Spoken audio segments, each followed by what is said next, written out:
Hello বন্ধুরা, আমি অমিত আছি তোমাদের সঙ্গে। আর তোমরা শুনছো ভৌতিক কথা, কিছু অনুভূতি এমন যা তোমাদেরও হতে পারে। সঙ্গে রয়েছে নেহা। Welcome back. বন্ধুরা, কেমন আছো তোমরা? আশা করছি খুব ভালো আছো। আজকে মূলত তোমরা 3টে ঘটনায় শুনতে, তবে আমি ভাবলাম যেহেতু একদিন এপিসোড আসেনি, আজকে একটা ঘটনা তোমাদের বেশি শুনিয়ে দিই। তো আজ তোমরা মোট 4টে ঘটনা শুনবে, এবং এই 4টে ঘটনায় কী নিয়ে আমি তোমাদের একদমই বলবো না। তবে এইটুকু এনশিওর করতে পারি, আজকের এই 4টে ঘটনায় তোমাদের অন্যরকমই লাগবে। আজকের এপিসোড একদম সুপার ডুপার হিট হতে চলেছে। তো চুপটি করে বসে পড়ো, সিট বেল্ট বেঁধে নাও, কানে টুক করে হেডফোনটা লাগিয়ে নাও। আমরা ভূতের রাজ্যে পাড়ি দিতে চলেছি, যে রাজ্যে পাড়ি দিতে গেলে অবশ্যই আমাদের সিট বেল্ট বেঁধে নিতে হবে। আশা করছি তোমরা বেঁধে নিয়েছো। চলো এবার আমরা পাড়ি দিই ভূতের রাজ্যে। আমার বন্ধু শতানিকের কাছ থেকে শোনা এই ঘটনা। শতানিক আমাকে বলেছে, দিন কয়েক আগে শতানিক মেডিকেল কলেজে দরকারি কাজ সেরে কলেজের হাসপাতালে ওয়ার্ডে ডিউটি করার সময় হালকা ঝিমুনি আসায় চা খেতে যাওয়ার সময় তার সাথে ঘটেছিল এই ভৌতিক অভিজ্ঞতা। আমাদের কলেজ একটা নামী মেডিকেল কলেজ হওয়ায় এখানে নামের উল্লেখ করলাম না। শতানিক বলছে, জানিস অভি, আমি জেনারেল সার্জারি ওয়ার্ডে ডিউটি করছি। রাত তখন প্রায় 1:30। আমার সচরাচর ঘুম পায় না, তবে সেদিন রাত্রে যে কি হলো আমি বুঝতেই পারলাম না। আমি টেবিলে মাথা রেখে ঘুমিয়ে পড়লাম। হঠাৎ একজন সিস্টারের ডাকে ঘুম থেকে উঠলাম। স্যার, আপনি উঠুন, 13 নম্বর বেডের রোগীর স্যালাইনের জায়গা থেকে রক্ত বেরোচ্ছে। তখন আমি তাড়াতাড়ি করে গিয়ে দেখি স্যালাইনের জায়গাটা পেকে গিয়ে একটা সেলাই খুলে গিয়ে রক্ত পড়ছে এবং রোগী চিৎকার করছে। তখন আমি সিস্টারকে বললাম, ইনি কবে ভর্তি হয়েছেন? তখন সিস্টার বলল, আজই, অন্য হাসপাতাল থেকে এসেছে। রোগীর সেপ্টিসেমিয়া হয়েছে। সকালে স্যারেরা রাউন্ড দিতে এসে রোগীকে দেখে ওষুধ দিয়েছেন এবং বলেছেন প্রয়োজনে আবার অপারেশন করতে হতে পারে। তারপর আমি ড্রেসিং করে স্টিচ করে দিলাম। তারপর চা খেতে যাওয়ার জন্য বের হলাম বাইরে। বের হতে দেখতে পাই ক্যান্টিনটা বন্ধ হয়ে গেছে। আমি মেডিকেল কলেজের বাইরে বের হতেই দেখি একটা বুড়ো মতো লোক উনুন জ্বালিয়ে চা বানাচ্ছে এবং আমাকে দেখে বলল, বাবু, আপনার কি লাগবে বলুন, চা না কফি? তখন আমি বললাম, 1 কাপ চা হলেই চলবে। তখন চায়ের দোকানের মালিক বলে, ওই বেঞ্চিতে বসুন বাবু।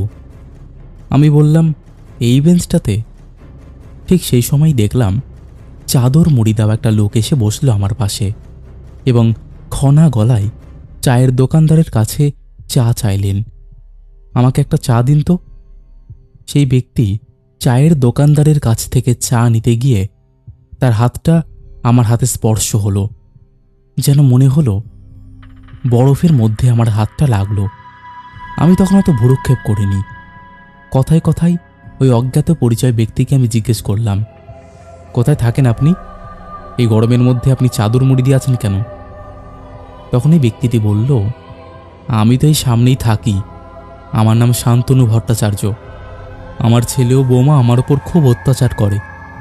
দুঃখের কথা কি বলবো বাবু, আমি রাগে দুঃখে লঞ্চ থেকে গঙ্গায় ঝাঁপ দিই, কিন্তু লঞ্চ চালক খুবই ভালো মানুষ হয়, আমাকে জল থেকে তুলে নিয়ে আসে। তারপর কিছুদিন কেটে যায়। আমি আশ্রমে গিয়ে থাকতাম। আমার মেয়েকে অন্ডালে বিয়ে দিয়েছি। তারপর থেকে অশান্তি চরমে উঠল। আমার ছেলে ও বৌমা আমার টাকা এবং সম্পত্তির জন্য আমার গায়ে হাত তুলতে লাগলো। যাই হোক, থাক না সে কথা। আপনি ডাক্তার মানুষ, তাই আপনার সাথে কথা বললাম। আপনি আমার সাথে একটু আসবেন? বেশিক্ষণ সময় নেব না, আসুন না। তখন ওই ব্যক্তির কথায় বাধ্য হয়ে গেলাম ওনার সাথে। একটি মস্ত দোতলা বাড়ির পেছনে একটা ছোট্ট ভাঙা ঝুলঝুলির ভেতরে হাত ঢুকিয়ে তার বাড়ির দলিল এবং একটা ব্যাংকের পাসবই দিয়ে বললেন, এই ঠিকানায় অন্ডালে আমার মেয়ের কাছে এটা একটু পাঠিয়ে দেবেন ডাক্তারবাবু। আমি যে ডাক্তার, আমার গলার স্টেথোটা দেখেই বুঝে গিয়েছিলেন ওই ব্যক্তি। আমি ওই ব্যক্তিকে বললাম, আপনি নিজে কেন এগুলো পাঠাচ্ছেন না? তখন ওই ব্যক্তি বললেন, আমার ছেলে জানতে পারলে সব কিছুই নিজে আত্মসাৎ করবে। তখন শতানিক বলল, ঠিক আছে, আমি পাঠিয়ে দেব এই ঠিকানায়। তখন এই ব্যক্তি শতানিককে একটা চেকে সই করে দিয়ে বললেন, আপনি আপনার মনের মতো অঙ্কের টাকা লিখে আপনি গরিব লোকেদের সেবায় কাজে লাগাবেন। তখন শতানিক বলল, আমি এটা নিতে পারবো না। তখন শতানিককে জোর করেই ওই চেকটা ধরিয়ে দিলেন উনি এবং শতানিককে এগিয়ে দিয়ে গেলেন। শতানিক যখন মেডিকেল কলেজের ইমার্জেন্সির সামনে দিয়ে ওয়ার্ডে যাচ্ছে, তখন একটা সাদা চাদরে ঢাকা রোগীর মৃতদেহ ট্রলির মধ্যে শোয়ানো ছিল। শতানিক ওই ট্রলির পাশ দিয়ে যাওয়ার সময় একটা দমকা হাওয়ায় মৃতদেহের মুখ থেকে কাপড়টা সরে গেল এবং শতানিক চমকে গিয়ে ওর মুখ দিয়ে একটা আওয়াজ বেরিয়ে এলো। তখন শতানিক নিজেকে সামলে নিয়ে বলল, তাহলে যার সাথে এতক্ষণ আমি ছিলাম সে কি আসলে মৃত ব্যক্তি? কোনো মতে ঘামতে ঘামতে শতানিক ওয়ার্ডে ঢুকল এবং সে তার কাজে মন বসানোর চেষ্টা করেও পারল না। যতবারই মন বসাতে চাই, ওই শান্তনু ভট্টাচার্যর থ্যাতলানো মৃতদেহটার কথা মনে পড়ে যায়। পরের দিন সকালে শতানিক শান্তনুবাবুর দেওয়া দলিল এবং ব্যাংকের পাসবই শান্তনুবাবুর মেয়ের কাছে পাঠায় এবং খোঁজ নিয়ে জানতে পারে রাত্রি 8টার সময় শান্তনুবাবু আনমনে রাস্তা দিয়ে পার হতে গিয়ে প্রচণ্ড গতিতে ছুটে আসা লরির চাকায় পৃষ্ঠ হয়ে মারা যান। শান্তনুবাবুর মেয়েকে ওই জিনিসগুলো পাঠানোর পরে শতানিক একটা খনা কণ্ঠস্বর শুনতে পাই। অদৃশ্য অবস্থায় সেই চেনা কণ্ঠস্বর শুনে শতানিক চমকে উঠল। ডাক্তারবাবু, আপনি আমার জন্য যা করলেন আপনাকে ধন্যবাদ জানিয়ে ছোট করব না। এই ঘটনাটা শতানিক আমায় বলেছিল মেডিকেল কলেজের হোস্টেলের ঘরে বসে। আমি তখন শতানিককে বললাম, হেড, এইসব আবার হয় নাকি? যত সব আজগুবি কথাবার্তা। অ্যানাটমির প্রভাস স্যার কি বললেন? ভূত প্রেত বলে কিছুই হয় না। আমরা মানুষের শরীর নিয়ে কাজ করি, তাদের রোগের প্রতিকার করি। বলতে গেলে আমরা মানুষের মিস্ত্রি। তখন শতানিক আমায় শতানিকের হাতে শান্তনুবাবুর সই করা ব্ল্যাঙ্ক চেকটাকে দেখিয়ে বলে, এ তো অবিশ্বাস্য। তাহলে শান্তনুবাবু তার মেয়েকে সম্পত্তির ভাগ দেবে বলে ঠিক করেছিল বলেই সে হয়তো তোর কাছে এসেছিল। আনমনে রাস্তা পার হতে গিয়ে লরিতে চাপা পড়ে মারা যাওয়ার পরে তোর সাথে কথা বলে তোর হাত দিয়ে তার মনের ইচ্ছেটা পূরণ করার জন্যই তোর কাছে এসেছিল। তবে শতানিক, কিছু কিছু সময় অবিশ্বাস্য ঘটনাও ঘটে, যেটাকে বিজ্ঞান দিয়ে ব্যাখ্যা করা যায় না। তো অমিত, এই ছিল ঘটনা। আশা করছি ঘটনাটা তোমাদের ভালো লাগবে। ভালো লাগলে অবশ্যই শুনিও। তো বন্ধুরা, এই ছিল হাসপাতালের ডাক্তারবাবুর সাথে ঘটে যাওয়া একটা দুর্ধর্ষ ভয়ঙ্কর ঘটনা। এই ঘটনাগুলো কিন্তু আমাদের এই পরিবারে প্রথম দিকে আসতো। এমন টাইপের ঘটনা শুনলে না খুব ভালো কাজ করে। আমার তো খুব ভালো মনের মধ্যে কাজ করে, কারণ এইরকম টাইপের ঘটনা দিয়েই আমাদের এই পরিবারের সূচনা। এরকম টাইপের ঘটনা যত তোমরা পারবে পাঠিয়ে দাও। আশা করছি তোমরা কেউ নিরাশ হবে না। এই ঘটনাগুলো শুনতে আমার দারুণ লাগে এবং শোনাতেও দারুণ লাগে। এখানে একজন ডাক্তারবাবুর মাধ্যমে সেই ব্যক্তি তার মনের ইচ্ছা পূরণ করল। এই পৃথিবীতে কোথায় যে কি ঘটে চলেছে আমরা কেউই জানি না। আমরা ভাবতেও পারবো না যে এমন ঘটনাও ঘটতে পারে, বাট প্রতিনিয়ত এই ঘটনাগুলো ঘটে চলেছে। আশা করছি ঘটনাটা তোমাদের ভালো লেগেছে। কেমন লেগেছে তোমরা অবশ্যই সেটা কমেন্ট করে জানিয়ে দাও। চলো আর কথা না বাড়িয়ে এবার আমরা শুরু করে দিচ্ছি পরের ঘটনা। হ্যালো অমিতদা, আমি বড়গাছিয়া মানসিংহপুর থেকে রাকেশ পাঠক বলছি। আমি তোমার চ্যানেলের অনেক পুরনো সাবস্ক্রাইবার। আশা করি তুমি খুব ভালো আছো। আমি তোমাকে একটা ঘটনা শোনাতে চাই। যদি তোমার ভালো লাগে অবশ্যই ভৌতিক কথা চ্যানেলে পাঠ করে শোনাবে। ঘটনাটি একটি পুকুরকে কেন্দ্র করে। ঘটনাটা অলৌকিক না ভৌতিক আমি ঠিক জানি না। ঘটনাটা প্রায় 10-11 বছর আগের। ঘটনাটা বলার আগে সেই জায়গাটার বিষয়ে বা পুকুরটার বিষয়ে না বললে আমাদের ভৌতিক কথা পরিবারের বন্ধুদের বুঝতে অসুবিধে হতে পারে, তাই তার বিবরণটা দিয়ে দিচ্ছি। পুকুরটার নাম হচ্ছে ঘোলা পুকুর। আমাদের গ্রামের যাওয়ার রাস্তার গায়ে দুটো পুকুর আছে, একটা ঘোলা আর একটা নতুন। আর আজকের এই ঘটনাটা ওই ঘোলা পুকুরকেই কেন্দ্র করে। নতুন পুকুরের পাড়ে একটা পঞ্চানন্দের বেদি আছে। বেদির গায়ে একটা বটগাছ আছে। ওখানে আমরা সবাই পাড়ার ছেলে মেয়েরা মিলে আড্ডা দিই। হঠাৎই একদিন ঘটেছে ঘটনাটা। সময়টা তখন হচ্ছে সন্ধ্যা 7টার মতন, গরমকাল। হঠাৎ পুকুরের সমস্ত পাতা জড়ো হয়ে মোটামুটি 1 ফুটের মতো একটা লম্বা লাইন হয়ে যায়। আর ওই লাইনের 2 সাইড থেকে মাছ লাফাতে থাকে প্রায় 10 মিনিট ধরে। প্রথমে আমরা সবাই ভেবেছিলাম গরমকাল, জল গরম হয়ে গেছে, ওই জন্যই হয়তো মাছ লাফাচ্ছে। তার পরের দিনও সেম টাইমে সেম ঘটনায় ঘটতে থাকে। প্রথম দিনে সেরকম কিছু মনে হয় না, তবে দ্বিতীয় দিন যখন ঘটে পাড়ার লোকেরা ভাবে এটা কোনো অলৌকিক ঘটনা। নাহলে তুমি ভাবো, এইভাবে একই টাইমে একই সময়ে সেম ঘটনা ঘটতে পারে? প্রায় এভাবেই 7 থেকে 8 দিন ঘটনাটা ঘটে। 3 নম্বর দিনে আমাদের পাশের পাড়ার এক দাদু, উনি গুণিন, উনাকে বলা হয়। উনি জল হাতে নিয়ে কি জানি কি করার পর উনি বলেন যে এই জলের মধ্যে আছে সে অনেক বড়, বা কাউকে না কাউকে সে নিয়ে যাবে। আর এটাও বলা যায় যখন এটা ঘটবে তখন জলে কেউ নামবে না। 4 দিনের মাথায় পাড়ার 2টো কাকু নেশা করে হাতে বটি নিয়ে আর একটা হাতে বিড়ি জ্বালিয়ে জলে নেমে পড়ে। আর সবাই তো জানেই, মানুষ নেশা করার পর কারোরই কথা শোনে না। ওই 2 কাকুকে সবাই জলে নামতে বারণ করেছিল, কিন্তু ওরা দুজনে কেউ শোনে না। অমিতদা, নেশা করলে মানুষের সাহস বেড়ে যায়। এক হাতে বটি নিয়ে দুজনে জলে নেমে পড়ে আর বলতে থাকে, কে আছিস, সামনে আয়, কেটেই ফেলবো। কিছুক্ষণ যাওয়ার পর ওই ঘটনাটা বন্ধ হয়ে যায়। তার কিছুক্ষণ পর কাকুরা জল থেকে উঠে আসে। দাদা, এখানেই ঘটনাটা শেষ হয়ে গেলে ভালো হতো, কিন্তু হয়নি। তার কিছুদিন পর একটা কাকু হঠাৎ আত্মহত্যা করে মারা যায়, আর একটা কাকু অসুখে পড়ে যায়। বেশ কিছুদিন অসুখে ভোগে। তারপর হঠাৎ একদিন ডাক্তারখানায় নিয়ে যাওয়ার সময় উনি যেইভাবে জলে নেমেছিল, এক হাতে বটি আর এক হাতে বিড়ি ধরেছিল, ঠিক সেম পশ্চারেই উনাকে ভ্যানে নিয়ে যাওয়ার সময় উনি মারা যান। আর উনার মুখে একটা স্পষ্ট আতঙ্কের ছাপ ছিল। এছাড়া ওই পুকুরে আরও ছোটোখাটো ঘটনা আছে। যেমন এই পুকুরে একদিন পাড়ার এক দাদা দুপুরবেলা মাছ ধরছিল ছিপ দিয়ে।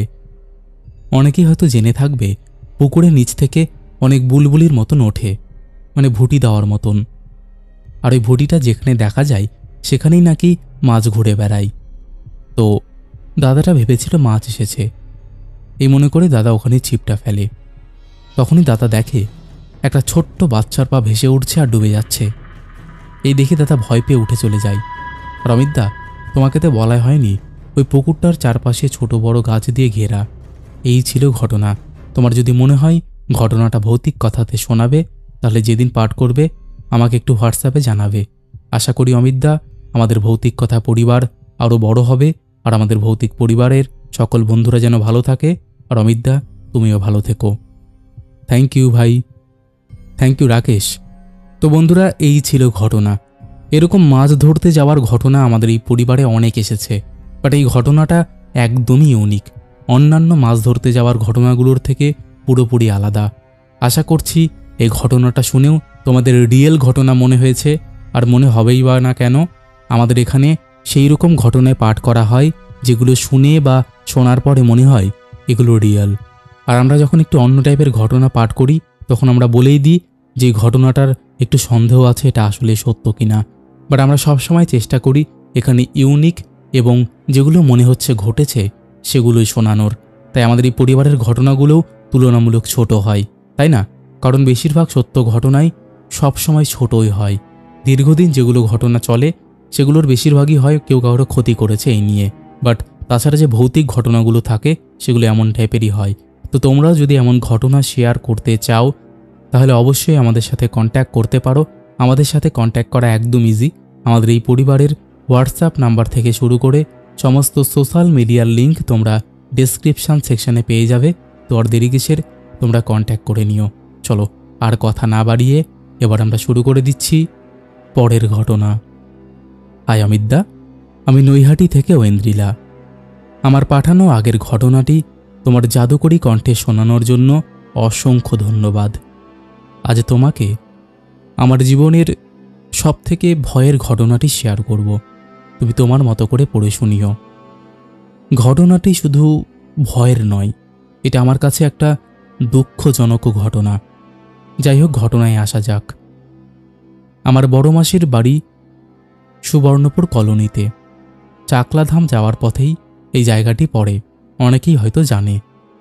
যাই হোক, সুবর্ণপুর গ্রামে এখনও বাঁশবাগান, পুকুর, চাষের জমি সব মিলিয়ে অসাধারণ গ্রাম্য পরিবেশ। আগে স্কুল ছুটি পড়লেই মাসির বাড়ি যাওয়া ম্যান্ডেটারি ছিল। আর আমার খেলার সাথী ছিল মাসির বাড়ির পেছনের বাড়ির মেয়ে তিন্নি আর ওর দাদা তিনু। আমি তখন ক্লাস 8-এ পড়ি, তিন্নি ক্লাস 6 আর তিনু এইচএস সবে পাশ করেছে। মাসির বাড়ির বিবরণটা একটু দিয়ে রাখি। বাড়িতে মোট 8টা ঘর, বড় দালান, বিশাল বড় উঠোন, সামনে তুলসী মঞ্চ, একটু এগিয়ে কলপার আর অনেক গাছ। বাড়ির 7-8 হাত দূরে বাঁদিকে বাথরুম আর গোয়াল, আর বাড়ির পেছন দিকে অনেক বড় বাঁশবাগান, আর সেটা পেরিয়ে তিন্নি টিনুদের বাড়ি। বাঁশবাগানের ভেতর দিয়ে গিয়েও ওদের বাড়ি যাওয়া যায়, কিন্তু সবাই বাড়ির ডান দিক দিয়ে ঘুরে বড় রাস্তা দিয়েই ওদের বাড়িতে যেতে বলতো আমায়। আমিও তাই শুনেই চলতাম, কিন্তু মাঝে মাঝে আমি আর টিনু বা আমি আর তিন্নি বাঁশবাগানের ভেতর দিয়েও আসতাম, তবে সেটা শুধুই দিনের বেলায়। এবার মূল ঘটনায় ফেরা যাক। একদিন ফোন আসলো মাসির বাড়ি থেকে। তিনু নাকি ওর মা বাবার সাথে ঝগড়া করে গায়ে আগুন দিয়ে মারা গেছে। খুব কষ্ট হলো শুনে। আমার মাসির বাড়ি গেলে একমাত্র খেলার সাথী ও কাছের ছিল তিন্নি আর টিনু। টিনু মারা যাওয়ার 1 উইক পর আমি, মা বাবা মাসির বাড়ি ঘুরতে গেলাম। গিয়ে পুরো ঘটনাটা শুনলাম। টিনু ঘরে দরজা বন্ধ করে গায়ে আগুন দেয়। সবাই জানতে পেরে আগুন নেভাতে যায়, ততক্ষণে অনেকটাই পুড়ে যায়। ও ছিল খুব কালো, কিন্তু গায়ের চামড়াগুলো পুড়ে গিয়ে সব সাদা লাগছিল। অ্যাম্বুলেন্স এলে ওকে অ্যাম্বুলেন্সে নিয়ে যাওয়া হয়, কিন্তু হাসপাতালে গিয়ে জানা যায় টিনু মারা গেছে, 90% পুড়ে গেছে। এসব শোনার পর বিশ্বাস করো, আমি আর থাকতে না পেরে ওদের বাড়ি যাই কাঁদতে কাঁদতে তিন্নির কাছে। তারপর মা নিয়ে আসে আমায়। পরের দিন দুপুরে খাওয়ার পর আবার ওদের বাড়ি যাই। সেদিন টিনু মারা গেছে 8 দিন হলো। কথা বলতে বলতে সন্ধে 6:30 হয়ে গেছে দেখে আমি তিন্নিকে বললাম, দেখ সন্ধে হয়ে গেল, সেই কখন এসেছি, এবার যাই। তিন্নি বলল, দাঁড়া আমি তোকে ছেড়ে আসি। আমি বললাম, ধুর পাগল, এই তো একটু, চলে যাব, আর আসতে হবে না। যারা গ্রামে থাকেন জানবেন, বড় রাস্তাগুলো বাড়ির থেকে অনেকটা উঁচুতে, মানে রাস্তা থেকে ঢাল নেমে উঠোন পেরিয়ে বাড়ি। যাই হোক, আমি তিন্নিকে আসছি বলে বেরোলাম। সেই ঢাল দিয়ে উঠতে যাব, এমন সময় কেউ একজন আমায় ডাকলো। কাউকে না দেখে আবার যেতে যাব, এমন সময় আবার ডাকলো, কিরে মামুন, ওই দিক দিয়ে কোথায় যাচ্ছিস? চল তোকে বাড়িতে ছেড়ে দিয়ে আসি। মামুন আমার ডাক নাম। ঘুরে দেখি একটু দূরে টিনু দাঁড়িয়ে। আমি বললাম, কেন রে, এদিক দিয়ে যাই। টিনু বলে, চল না। আর বারণ করতে পারলাম না, চললাম ওর পেছন পেছন। তখন গ্রামে লাইট পোস্ট বলতে কিছুই নেই, কারেন্টই ঠিক মতো থাকতো না। টিনু বেশিরভাগ সময়ই খালি গায়ে থাকতো। ওর কালো শরীরটা বাঁশবাগানের অন্ধকারে দেখা যাচ্ছিল না, কিন্তু ওর শারীরিক গঠন আমার চেনা। সেটা বুঝেই ওর পেছন পেছন যাচ্ছিলাম, অনেক গল্প করতে করতে। কিছুটা যাওয়ার পর বাড়ি প্রায় এসেই গেছি। এমন সময় একটা বাঁশঝাড় থেকে লম্বা বাঁশ মাটিতে নুয়ে পড়ল। আমি তো পুরো অবাক যে কি হলো।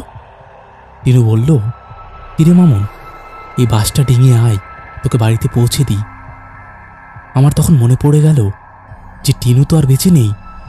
চোখ বন্ধ করে জোরে মা মা বলে ডাকতে থাকলাম, কিন্তু গলা দিয়ে আওয়াজে বের হলো না। টিনু সমানে বলে যাচ্ছে, আয় তোকে বাড়িতে দিয়ে আসি, বাসটা ডিঙো। এভাবে কতক্ষণ চলল জানি না, আর কিছু মনে নেই। চোখ মেলে দেখি আমি মাসির বাড়ির খাটে শুয়ে, মা পাশে, আর সকাল হয়ে গেছে। আমি কি তবে ঘুমিয়েছিলাম? স্বপ্ন দেখলাম? উঠেই দেখলাম বাঁ হাতে একটা মোটা লাল সুতো বাঁধা। মাকে জিজ্ঞাসা করলাম কি এটা। তারপর যা শুনলাম মায়ের ভাষাতেই বলছি। রাত 8টা বাজে, এখনো তিন্নিদের বাড়ি থেকে ফিরিসনি। তখনও তিন্নিদের বাড়ি থেকে ফিরলি না দেখে আমি আর তোর মাসি খুঁজতে গেলাম তোকে। ওদের বাড়িতে দেখলাম তুই নেই। আশপাশের বাড়িতে খুঁজলাম, তাও নেই। কিছুক্ষণ পর তোর মাসি বলল, চল তো বাঁশবাগানটায় দেখি। তখন তোর দাদারা আর আমরা গিয়ে দেখি একটা বাঁশঝাড়ের নিচে চোখ বন্ধ করে দাঁড়িয়ে তুই। তোকে নিয়ে এসে কতবার বললাম চোখ খোল, কিছুতেই খুললি না। শুধু বলছিস আমি যাব না তোর সাথে। বেগতিক দেখে পাশের বাড়ির ওঝাকে ডাকা হলো। সে এসে এই লাল সুতোটা বেঁধে দিয়েছে আর খুলতে বারণ করেছে। ওই চোখ বন্ধ অবস্থাতেই তোকে লোহা পুড়িয়ে জলও খাওয়ানো হয়েছে, কিন্তু তুই আস্তে আস্তে ঘুমিয়ে পড়লি। এই সকালে উঠলি। আমি সব শুনে আমার সাথে যা যা হয়েছে সবটা মাকে আর মাসির বাড়ির সবাইকে বললাম। সেই যে ফিরলাম, বিশ্বাস করো অমিতদা, এখনো পর্যন্ত আর যায়নি। হ্যাঁ, মিশো মারা যাওয়ার পর গিয়েছিলাম একদিন 2024 সকালে, গিয়ে আবার দুপুরে ফিরেছি। তিনি আমার বন্ধু দাদা, খুব কাছের ছিল। ওর মৃত্যুটা খুবই দুঃখজনক, কিন্তু ওর থেকে পাওয়া অভিজ্ঞতাটা আজও আমায় ভয় পাওয়ায়। ঘটনাটা অনেক বড় হয়ে গেল। ভালো লাগলে নিজের মতো করে শুনিও। আরও বেড়ে উঠুক আমাদের এই পরিবার। ঘটনাটা লিখতে গিয়ে গায়ে কাটা দিচ্ছিল। ঘটনার সত্যতা যাচাই করতে হলে যোগাযোগ করতে পারো আমার সাথে। তো বন্ধুরা, এই ছিল আমাদের 3 নম্বর ঘটনা। আর আশা করছি এই ঘটনাটিও তোমাদের ইউনিক এবং ভালো লেগেছে। কেমন লেগেছে তোমরা অবশ্যই সেটা কমেন্ট করে জানিয়ে দাও। তোমাদের মধ্যে এখনও যারা এই পরিবারে যুক্ত হওনি তারা যুক্ত হয়ে যাও। আমাদের এই পরিবারকে খুব তাড়াতাড়ি 1 লক্ষ পরিবারে পৌঁছে যেতে হবে।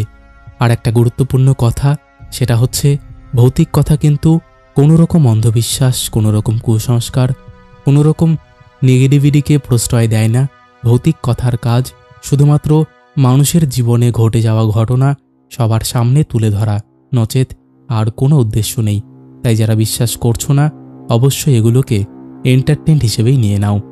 আমি ভেবেছিলাম আজকে তোমাদের 3টে ঘটনাই শোনাবো, তো আমি ভাবলাম যে আর একটা এক্সট্রা ঘটনা তোমাদের শুনিয়ে দেওয়া যাক, কারণ মাঝখানে কিন্তু একদিন ঘটনা আসেনি, তাই না? চলো আর কথা বাড়াবো না, এবার আমরা শুরু করে দেব পরের ঘটনা। হ্যালো, আমি মহেশতলার ময়নাঘর থেকে লিখছি। গত 1 মাস ধরেই আপনার কণ্ঠে ভৌতিক ঘটনা শুনছি। সত্যি কথা বলতে আমি একটু ভীতু প্রকৃতির মানুষ। ছোটবেলা থেকেই ভূতের মুভি দেখে রাতে ঘুমোতে পারতাম না।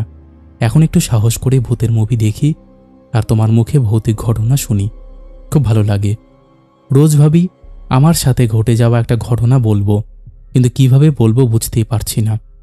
হয়তো সবার মতো গুছিয়ে লিখতে পারবো না, প্লিজ একটু সাজিয়ে বলো। ছোট করে বলছি। একদিন আমার সেজুজা মানে আমার হাজবেন্ডের বৌদি আমাকে বলেন একটা পুরোহিতের বাড়িতে ওনার সাথে যেতে। তখন প্রায় বিকেল 4টে বাজে। আমি টিভি দেখতে দেখতে চা খাচ্ছিলাম। বললাম একটু রেডি হয়ে বেরোচ্ছি, কিন্তু উনি কোন বাড়িতে ভাড়া থাকতেন আমি জানতাম না।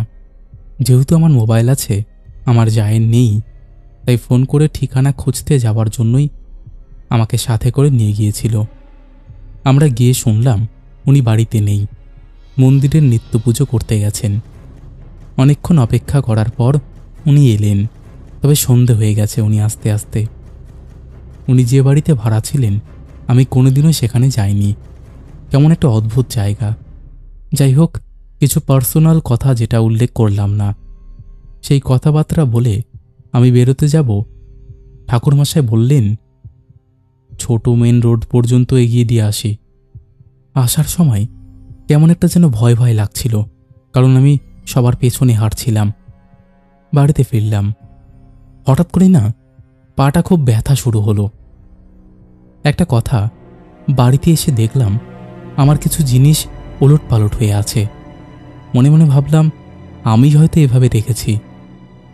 তারপর আমার মেয়ে কলেজ থেকে ফিরল, ওকে বললাম পাটা হঠাৎ করে ব্যথা করছে।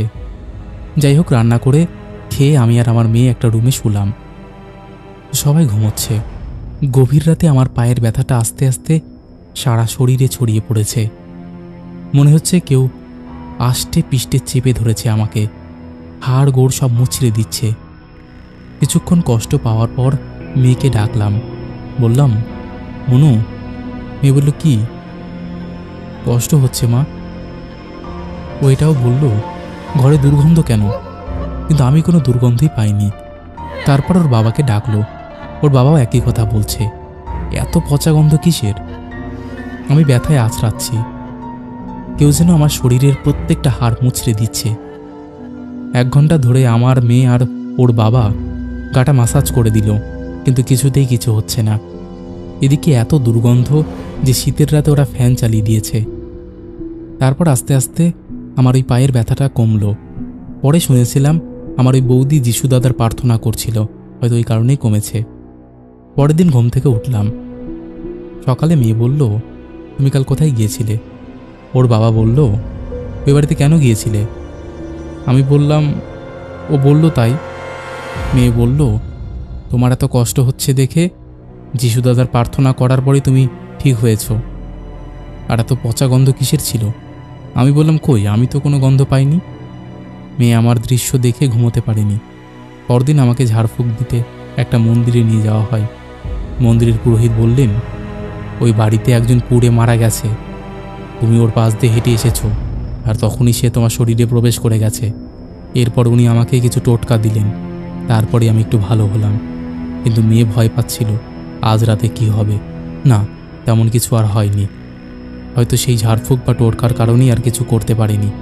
অমিত, এই ছিল আমার একটা ছোট্ট ঘটনা। তবে সেই রাতটা আমার জন্য খুব ডেঞ্জারাস ছিল। আশা করছি তোমাদের এই ঘটনাটা ভালো লাগবে। আমি আজও ওই দিনের কথা ভুলতে পারি না। মনে হচ্ছিল আমার সব হাড়গোড় যেন ভেঙে দিয়েছে। তুমি একটু গুছিয়ে নিয়ে সব শ্রোতাদের শেয়ার করো। কবে শোনাবে আমাকে জানিও। তুমি বললাম আমার বয়স তোমার দিদির মতন, তাই জন্য। আমার নাম মিতালি মণ্ডল। হ্যালো মিতালি দি। তো বন্ধুরা, এই ছিল আমাদের আজকের এপিসোড। আশা করছি তোমাদের দারুণ লেগেছে। কেমন লেগেছে তোমরা অবশ্যই সেটা কমেন্ট করে জানিয়ে দাও। কোন ঘটনাটা সবথেকে বেশি ভালো লেগেছে সেটাও জানিও। চলো এবার আমরা শুরু করে দিই শাউট আউট পর্ব। শেষের এপিসোডে ফার্স্ট কমেন্ট করেছে বিশ্বজিৎ বিশ্বাস। লিখেছে, দাদা, অনেকদিন পরে ফার্স্ট কমেন্ট করার ট্রাই করলাম, একবার হ্যালো করে নামটা বলো। হ্যালো বিশ্বজিৎ। সেকেন্ড কমেন্ট করেছে রিয়ান। লিখেছে হ্যালো। থার্ড কমেন্ট করেছে সনাতন পাত্র। লিখেছে হাই। হ্যালো। তারপরে কমেন্ট করেছে রূপ পাত্র, আশিক শেখ, তন্ময়, সোমা রয়। লিখেছে এসে গেছি আজ টাইম মতো একদম।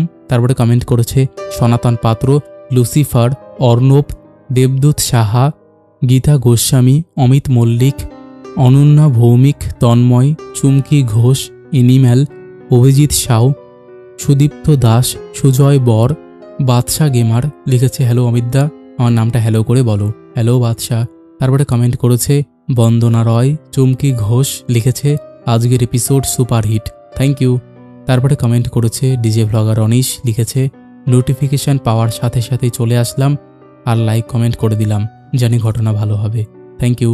তারপরে কমেন্ট করেছে সোনাম দাস, বর্ষা রয়, আশিস কর্মকার, শুভঙ্কর ভট্টাচার্য, অঙ্কন দেব, মাম্পি দেবনাথ, বিশ্বজিৎ দাস, সন্দীপ হাজরা, অনুরাধা সাহা। লিখেছে চলে এলাম দাদাভাই, আবারও তোমার গলায় ঘটনা শুনতে। খুব ভালো লাগে তোমার গলায় ঘটনা, তুমি এভাবেই আমাদের ঘটনা শুনিয়ে যাও, লাভ ইউ ভৌতিক কথা, থ্যাংক ইউ।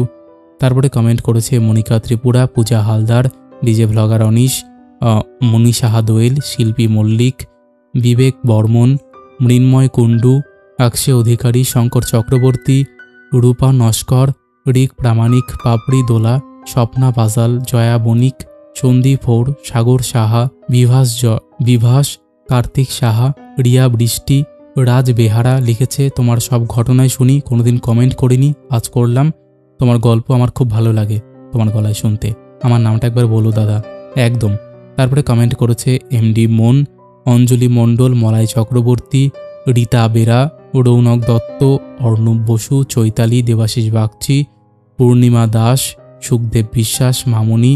এরকম অসংখ্য প্রিয় মানুষেরা আমাদের শেষের এপিসোডে কমেন্ট করেছে, যাদের কমেন্ট আমি আর চাইলেও পড়তে পারছি না। তো আজকের মতন এখানেই শেষ করছি। আবার দেখা হবে নতুন কোনো ঘটনা নিয়ে।